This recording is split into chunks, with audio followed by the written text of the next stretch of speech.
Hello guys, Anomi, The Equation of Death. Director, writer, screenplay by Riaz Maratha.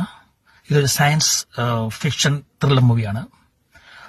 സഹോദരന്റെ ദുരൂഹമരണത്തിന് ഉത്തരേന്ത്യയിൽ നടക്കുന്ന സഹോദരി Sara ഭാവന, അതന്വേഷിക്കുന്ന inspector Arjun Rahman, ഇവരെ ചുറ്റിപ്പറ്റിയാണ് ഈ പടം പോകുന്നത്. ഈ അന്വേഷണത്തിന് വളരെ ഡിലേ ആവുന്നു, അവർ സിസ്റ്റത്തിന്റെ പിഴവുകൾ മനസ്സിലാക്കുന്നു. അങ്ങനെ അവരുടേതായ രീതിയിലുള്ള അന്വേഷണവും ത്രില്ലർ, ക്ലൈമാക്സ്, ഇതൊക്കെയാണ് അതിന്റെ സ്വഭാവം. ഇതിൽ അഭിനയിച്ചിട്ടുള്ളത് നേരത്തെ പറഞ്ഞ പോലെ തന്നെ ഭാവന, റഹ്മാൻ, ബിനു പപ്പൻ, എല്ലാവരും അവരുടെ റോള് നല്ല രീതിയിൽ കൈകാര്യം ചെയ്തിട്ടുണ്ട്. എനിക്ക് തോന്നിയത് ഈ പടം ഒരു കുറച്ച് ലാഗ് ഫീൽ ചെയ്തു. ലാഗ് എന്നപ്പം 2.5 മണിക്കൂർ പടമുണ്ട്, ഒരു കുറച്ച് ക്രിസ്പാക്കായിരുന്നു. കട്ട് ചെയ്ത് കുറച്ചും കൂടെ 2 മണിക്കൂർ ആയെങ്കിൽ കുറച്ചും കൂടെ നല്ലതായിരുന്നു. ഇതിന്റെ പ്രത്യേകിച്ച് എടുത്തു പറയാനുള്ളത് അതിന്റെ ബീജം അടിപൊളിയായിരുന്നു. പടം മൊത്തത്തിൽ ഒരു ത്രില്ലർ മൂവിയായിരുന്നു. അത് വർക്കായിട്ടുണ്ടെന്നാണ് എന്റെ ഒരു വിശ്വാസം. പടം വാച്ചബിൾ ആണ്.